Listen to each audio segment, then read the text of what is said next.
Can you see it, Lindsay or Lucy? Yeah, I see your screen. Okay. We'll edit this first part out. All right.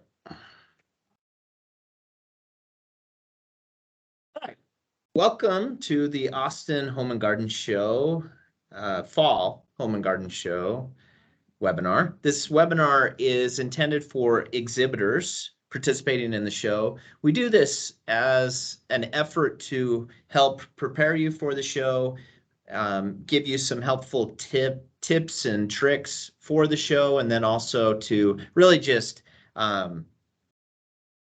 entertain you and make sure that you really can have a great time. So sit back and enjoy the next 30 minutes, and hopefully you learned something. The show this year is August 12th through the 14th, 2022 at the Convention Center. And we want to first off thank our sponsors and partners in the show: Stones and Scapes, Fast Packs, Bison Roofing, Architectura, Austin Pets Alive, and Cowboy Pools. So thank you for sponsoring the show and being great partners of ours. If you're interested, there are other sponsorship opportunities still available. We do need to get the sign order in by Monday, August 1st. So we're basically out of time, but we can, if you see this today or tomorrow and want to get in contact with us, we can get you in as a sponsor of the show. We've got a few different opportunities still available: presenting show sponsor, shuttle sponsor. We'll talk about that a little bit more as it goes along, but that's something new that we have for this show.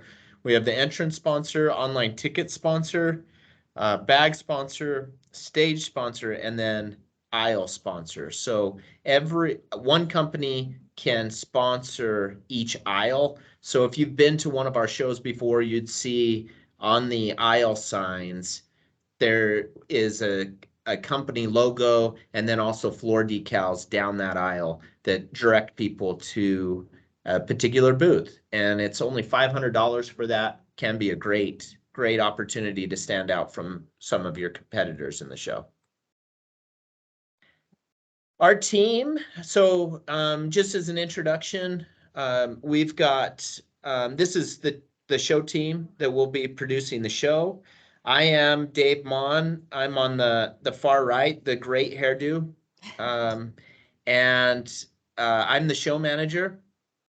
Also on this call, we've got Lucy Ferguson, who's the show coordinator, and Lindsay Reinars, who's the operations coordinator, and then our sales reps. So our sales reps are Paul Grazda, Curtis Brown, Sarah Edwards, and Laura Martin. So that's the show team, and we're excited to be working with you. And please do not hesitate at any time to reach out to us if we can help you in any way. Our goal is to make the show as successful as possible for you, and we're here to help and serve. Today we're going to be talking about tickets, parking, entrances, move in, move out, marketing, how we market the show, booth setup and rules, and then some tips and tricks for a successful show. So without further ado, I'm going to turn the time over to Lindsay so that she can get a chance to speak. Okay, well, we're super excited for the upcoming Austin Fall Home and Garden Show. We are going to have some celebrities at our show. We will have HGTV's Unsellable Houses twins, Lindsay and Leslie. They'll be on the Fresh Ideas stage Friday and Saturday. We'll also have some pet shows provided by the Austin Pets or God's Rescue Dogs. And we'll also have some other pets there as well. Austin Pets Alive will have some cats there and kittens. And so there'll be a lot of fun things to see on the stage, some presentations, but the highlight is the twins from Unsellable Houses that will be there. Okay, let's move on to ticket prices. Adults are $10 at the box office. If you want to save $2, you can get them online for $8. Seniors are $8 at box office only, and children 16 and under are free. Just a reminder of our show hours. We will start on Friday at noon and we'll go till 8 p.m. Saturday, we'll start the show at 10. We'll go to 8 p.m. and Sunday, 11 to 6 p.m. And so we do have some tickets that we are sending out. We actually have sent them out yesterday, so you should check your inboxes and see if you've received them. If you have any issues with them, you can reach out to us. So there is going to be a unique portal login per exhibitor. You're able to manage a recipient and quantity, so who you're going to forward your electronic tickets to and how many you'll send to each person. You can send bulk tickets or individual invites. You can add a message, and you can also check and see if the tickets have been redeemed as well. So those are some cool features that you can do with the ticket portal. So each of you, as I mentioned, have been sent out 20 complimentary tickets. And that email was, or watch for an email, it was sent out yesterday. So. And one thing on that, make sure these are tickets to be given out to customers, even friends and family, but it's not intended to be, remember badges, when you pick up badges at the show, they are not intended to be tickets for friends and family. Instead, that's why we send you the 20 complimentary tickets. It's for customers, it's for friends and family. Don't give your badges to, you know, a family member, one of your kids or something like that, so that they can get into the show for free. That's the point of having these complimentary tickets. Also, if you need more tickets than the 20 tickets, feel free to reach out to us, and we'd probably be willing to give you some extra tickets if you need them. We just don't want to see badges being misused for the wrong reasons. Use these complimentary tickets that we send to you. And then also, please, please, please do not sell those tickets or just walk out to the front and hand them out to people. It's intended to get people to the show. They're not to reduce our box office. So if people have come to the show and they're willing to pay and buy tickets, please let them do that. Do not hand out your exhibitor tickets out in the front to people that have already come. Sorry, Lindsay. No, that's great. Thank you for filling in that information. Okay. So I will hand it over to Lucy, who is our new show coordinator. Arguably the most important position in the entire company. That's very debatable, but please go on. So what we're doing new for Austin for this show is we will have a shuttle service. If you go to the Barton Springs Mall and park in the back of the JCPenney's parking lot, you can park there for free. And if you don't mind waiting a few minutes for the shuttle, it'll take you straight to the convention center. If you'd rather park in a little bit closer in a parking garage, we do have these two listed on 2nd Street and 5th Street. You'll have to pay, but your car will be in the parking garage over there. Yeah, so that's available for not just exhibitors, but also for consumers. So we're going to be running it not during move-in, but during the show days, show hours. So Friday, Saturday, Sunday. And so feel free to use that, and also get the word out to people that you give your tickets to, or you've let them know about the show. And we'll have signs out at each location, so you'll be able to see where the shuttle will be coming and dropping people off and picking people up. Yeah, at the facility, it's going to be right there in the front where that bus lane is. Beautiful. Wonderful. Carry on, Lucy. Oh, I'm doing this part too. All righty. Yeah. So pretty much we'll have one entrance exit for the show. It'll be the same set of doors. All entrances are to be used by exhibitors to access the show, and you will need to have your badge here. So you'll just pick up your badges when you move in at the show desk. The will call will be in the lobby for attendee tickets and badges. So if you need to leave badges for other employees coming to the show tomorrow or the next day or for the next shift, you can just leave them at will call to get picked up. Same with tickets. If you want to drop some tickets off for your family coming in, that's where you can do it. Badges that were not picked up during moving can also be found at the will call, starting at show open on Friday.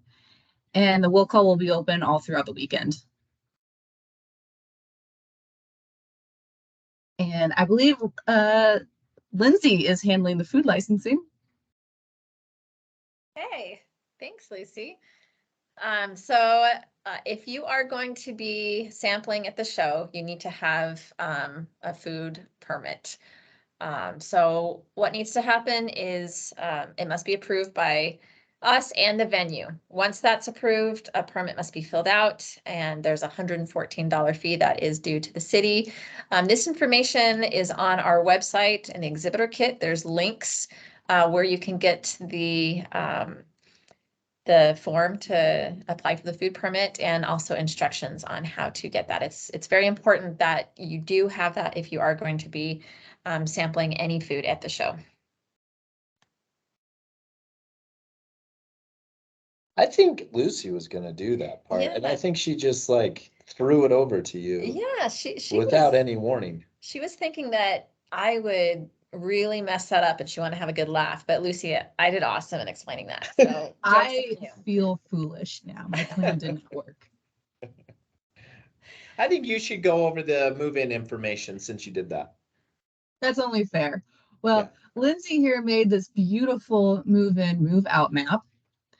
Pretty much on Wednesday, if you are in this red maroon section, your day to drive in is on Wednesday and only on Wednesday. You will not be able to drive up to your booth on Thursday. Same with the yellow section, your day to drive up to your booth is on Thursday and only on Thursday. And then after 3 p.m., you won't be able to drive in at all. We'll start laying down carpets on the aisles. So once the carpets are down, you will not be able to drive into the exhibit hall at all. And did I miss anything? No, I think that's pretty good.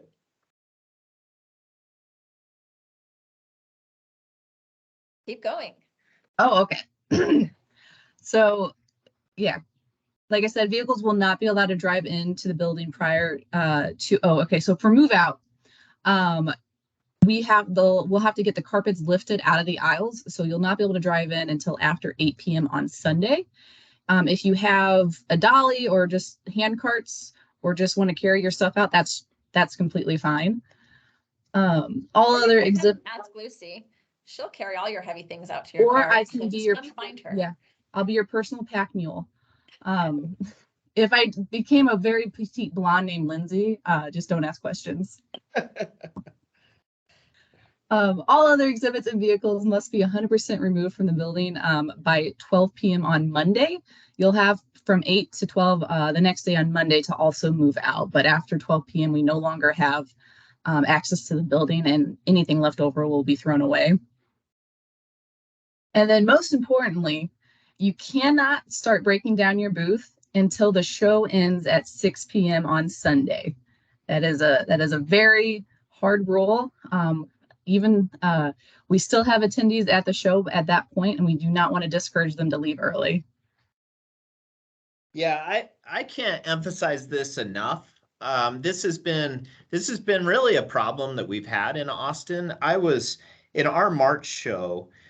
I was in the lobby of the show and overheard two people on Sunday at about 1 o'clock say, "Yeah, I had to come to the show." They were two attendees, and they said, "I knew that I had to come to the show now because in an hour or two, all of the exhibitors start breaking down and leaving. And the last time I came, everybody was gone by 4 o'clock." So this is something I can't emphasize enough. To get better attendance for our shows, we need to make sure we're there from the time or in the time that we are advertising that the show is open. It's also a liability to be breaking down booth spaces and moving out while we have the public still in the building. So please, please, please, unless you want to see Lindsay get mad at you, and you don't want that, please do not break down your booth space until 6 p.m. on Sunday. However, if you just can't stand it and for some reason you have to leave the building, just go. But don't break down your booth space. But like, no one's gonna probably say anything to you if it's just you as an exhibitor walking out at 4 o'clock on Sunday. If you've got something that you just have to do, I don't understand why you would plan that, given that the show is open until 6. But no one's probably going to say anything to you. But please, please, please do not walk out with your your materials in your booth space. Do not break it down. Have the booth space up and open until 6 p.m. All right. Next, how we market the show. So a lot of consumer shows during the pandemic, obviously it was a really difficult time for consumer shows, and a lot of them stopped spending money in areas wherever they could to try to make money on a show. We have definitely not done that. In fact, we spend as much or more money on advertising the show as possible. And this time for the Austin show, I've had some discussions with exhibitors who said, I want to see more billboards. We have put big dollars into billboards. You should see billboards all up around through Austin.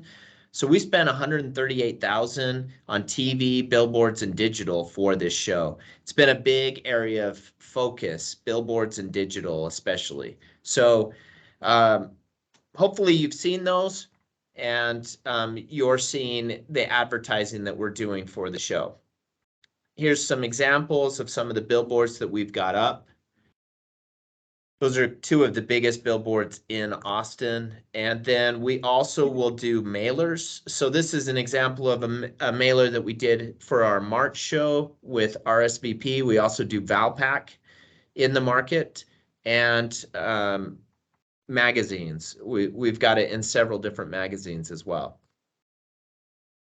The other way we market the show is our website, and we have on our website a virtual showroom. So that virtual showroom is a way for people to visit the show without actually being there in person. And I don't know, I mean, every show I have multiple people.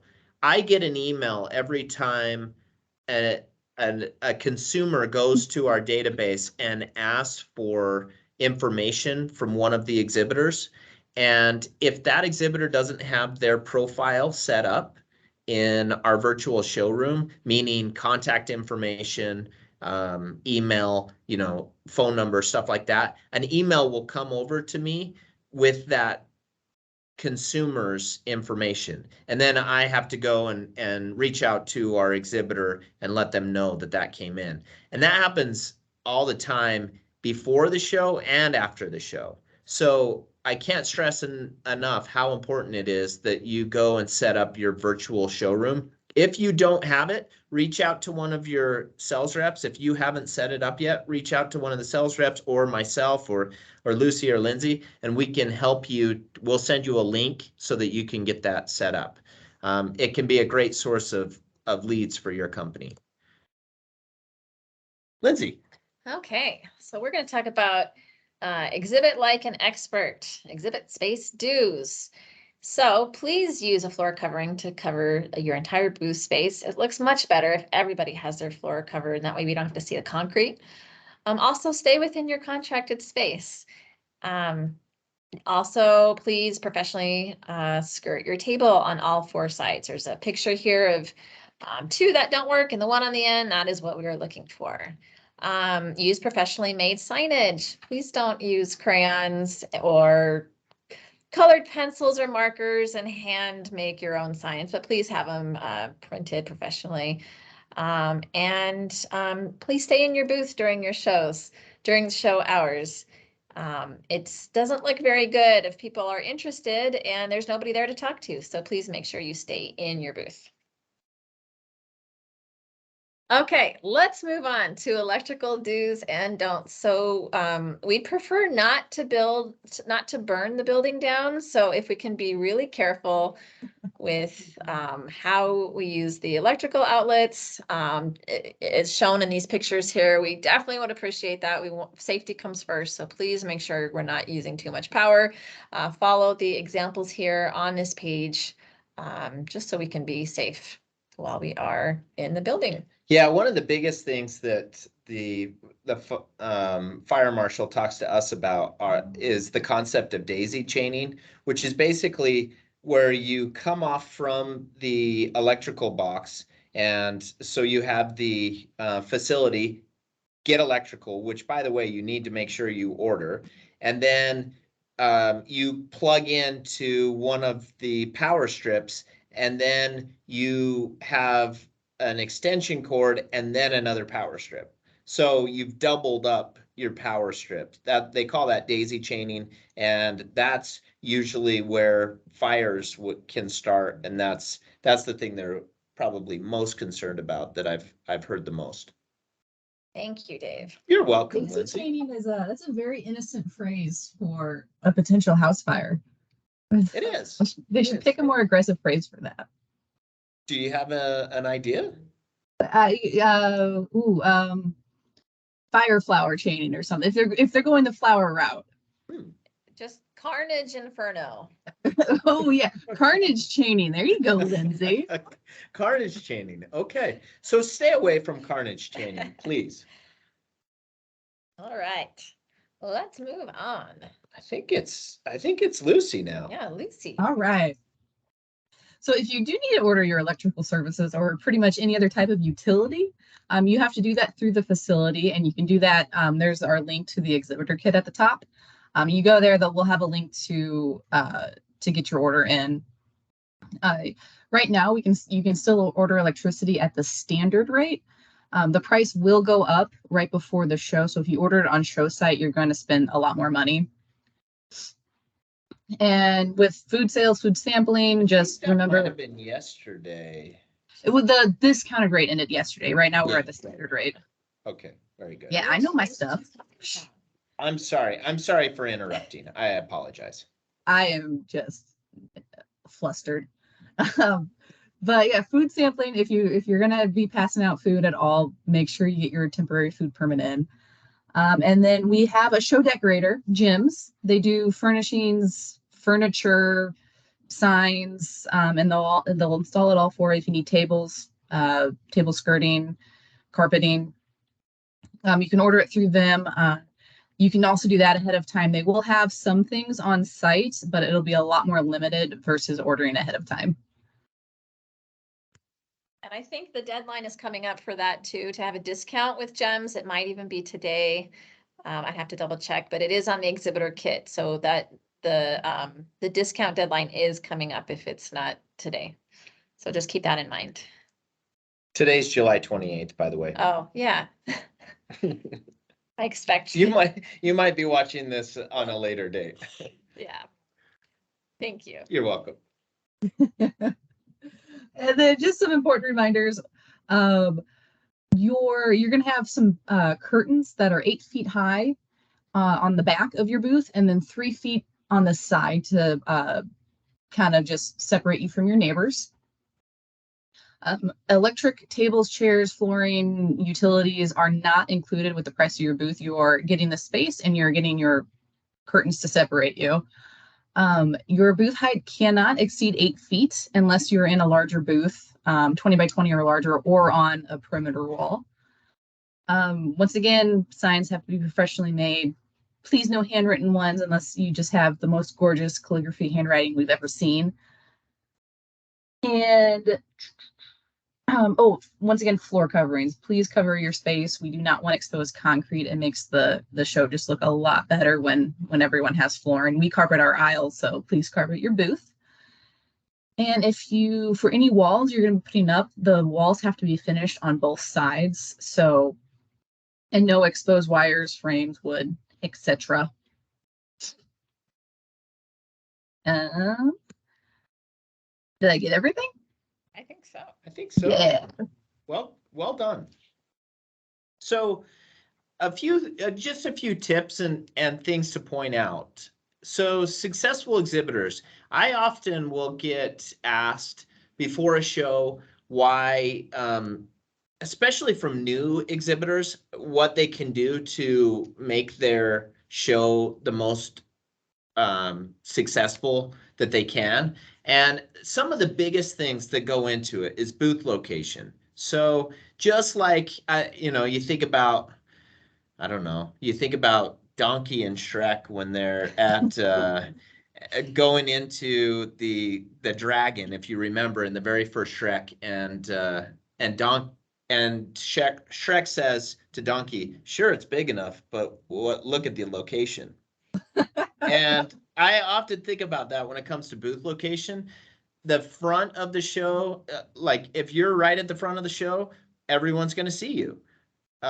If you're at the very back of the show, maybe everyone's not going to get there. So booking early enough and getting a good space in the show. Also, a lot of times when someone first walks into the show, they're not necessarily ready to buy. They want to see what else is in the show. So sometimes if they're being in the middle of the show is ideal because that's when they're actually ready to buy and shop. They feel like they've seen enough things to determine where they want to spend their money. The next, and I can't emphasize this enough, is be approachable in your booth space. If you are sitting there eating, or you're on the phone, or you're Watching Shrek. watching Shrek, exactly, or whatever, if you're not approachable, people are not going to want to talk with you. They're going to move on to someone else, even if you have an absolutely beautiful booth space. If you're not approachable, or if you're not in your booth space, that makes it really hard for them to talk to you. So make sure that you're present, make sure you're there. If you're an owner of a company and you hire your employees to come, please make sure that they're there and that they are presentable. I don't know over my career how many times I've had companies who the owner doesn't even know that their employees aren't in the booth space, or aren't that they're eating in their booth space or whatever. So please make sure that that's something that you're aware of and talking about. Next, display and focus on what you want to sell. So often we overwhelm the consumer with so many things. I highly recommend you have a show special on whatever it is that you feel like you want to sell more of, and the reason that you're in the show. And I would have a show special for that, and I would emphasize that. Obviously, if you do other things, let's say I'm an a home exterior contractor, I'm going to do windows, but that may not be what I want to talk about. Instead, it might be, the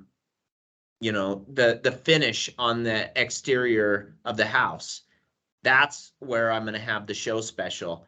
And then if someone asks about windows, obviously I can help them with that. So focus on that. Next is people want a consultant, not a salesperson. And I say that with as I want to emphasize that as much as I possibly can. I have a friend who wrote a book. He has a business and he wrote a book, and it was an educational book on that business. And he had so much business and so much money that he made from writing that book based on that business, just because he was seen as an expert. So be a consultant, not a salesperson. Ask questions and listen to what people say.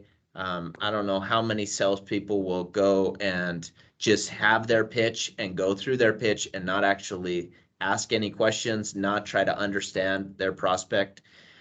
Have a goal and measure the success.